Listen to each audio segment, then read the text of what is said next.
are far more expensive than male products of the same size and quantity. That is pink tax, when women pay more for the same product. Let's look at a few examples of pink tax. Lip balm, same company, same size, 4.8 grams. Women end up paying 250 rupees for it, while the male pays 165 rupees for it. It's a 51.5% premium. A plain razor, women pay 80 rupees per piece, whereas the male pays 70 rupees per piece. A 75 ml roll-on deo, women pay 115 rupees for it, but the male pays 105, 9.5% pink tax. H&M plain white cotton tees. The woman pays 599 rupees for one tee, whereas a male pays 399. That's a 50% mammoth premium that a woman is paying. My salon guy charges me 400 rupees for a haircut, though I hardly have any hair left. But the same guy charges my wife 800 rupees, 100% premium for a haircut. I've just been able to mention a few products. I have data for lots more. You can check it out in any category. All this when women are paid 14.8% less than the male for the same job. We call them the fair sex, but we treat them very unfairly. Is it because of a male-dominated financial system designed to keep the women broke? Pink tax is subtle, not overt. Unethical for sure, but not illegal. If you're a lady watching this, share it with other women. If you're a male watching this and you care about women, share it with the ladies that you know. Please share it with as many people as you can.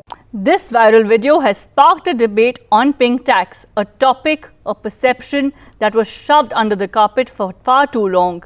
This video has been posted by advertising veteran Sanjay Arora and was reposted and shared on X by the executive chairperson of Biocon, who said pink tax is shameful, a gender bias that women must respond to by shunning such products. This is what Kiran Mazumdar-Shaw said on X while posting this video. But what is pink tax essentially? It essentially is a markup on products and services targeted at women, where there is a tendency for goods and services targeted at women to be more expensive. Men pay less for similar products in similar categories. And what is important to note here is that the additional revenue from pink products, as they are called, does not go to governments globally. In fact, they are the only beneficiaries of pink tax are companies alone.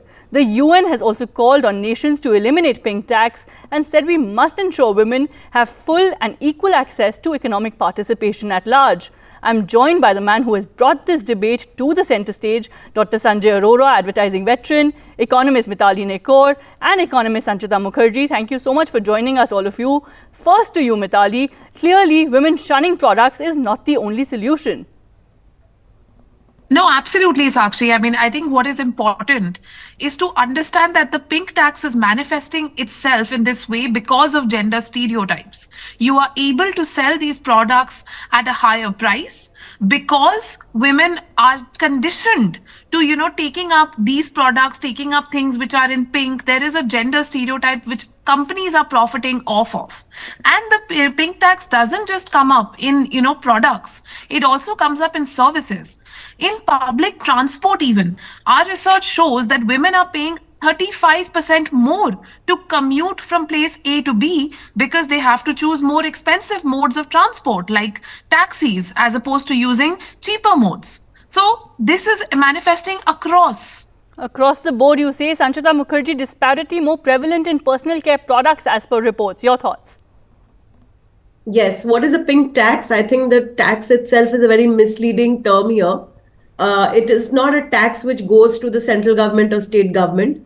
The pink tax essentially is when there is a pricing differential based on gender. So if I have the same shampoo bottle, which has absolutely no variation in its constituents, the price on that shampoo would be different for a man than when it is labeled for a woman. That is known as a pink tax. Yes, it is very much prevalent in the free market of capitalism today. Corporates use this very actively in terms to cater to consumer behavior.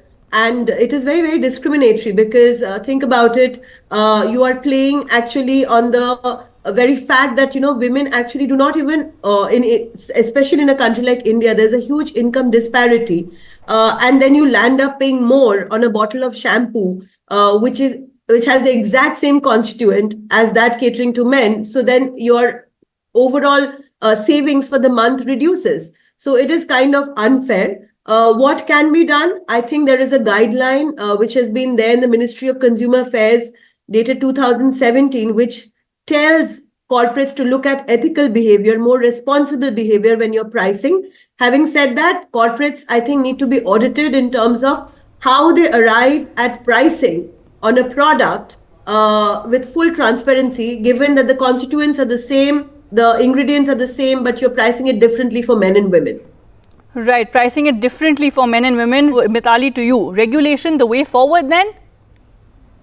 Absolutely, Sakshi. I think, it's very difficult to understand why companies are pricing like this without auditing them and without studying whether there is an additional cost that goes into producing the products that are made for women. So if there is no, justification from a cost point of view, if it's the same formulation for, say the lip balm that, Sanjay sir was showing, then why is it that, they are branded differently and marketed differently? So I think this is where we need more regulation, more oversight. But, having said that, in addition to regulation, we also have to work on consumer behavior. I mean, women themselves, the way Kiran Majumdar-Shaw has said, have to start questioning, why am I purchasing something that is branded as female?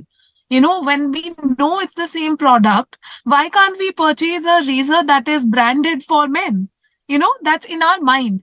So we have to get rid of the gender stereotypes as well from society and, to prevent this profiteering. Right, time to get rid of the gender stereotypes altogether. Even the labeling of these so-called taxes, like you said, pink and blue altogether. We have the man of the moment, the one who is trending with his viral video, Dr. Sanjay Arora. Thank you so much for joining us. Share with us how you decided to make the world aware of this discrimination altogether. Thanks so much for having me. Actually, it was my daughter who made me aware of this. She mentioned this passing by, there's a pink tax. I said, Dad, are you aware of it? So I didn't, and she told me what it was. So I started researching on it. And then the matter kind of dropped out of my head. Then last week, again, I thought about it. And I actually went out to a store and looked at various products and actually found that there was a huge difference. And as I mentioned in the read, in some cases, more than 100%. And that really hit me hard. So I decided to do a reel on this, and that's when, and I never thought that this reel would go viral like this, but I guess it did touch a raw nerve and resonated with not just women, but men also, because there's so many people, so many guys who shared this with me, and we didn't know this too. So I guess the root cause of this is unawareness. Women actually are not aware that they are paying more for it, which is also brought out with the comments that I've got, thousands of them. And they didn't know about it. Now that they know about it, probably they can do a lot about it. And there are alternatives, there are solutions, but we have to all be a part of that solution finding game then. Absolutely. Globally, a solution really the need of the hour. Regulation, tarnishing gender stereotypes really the way forward. Thank you so much for sharing your insights, all of you.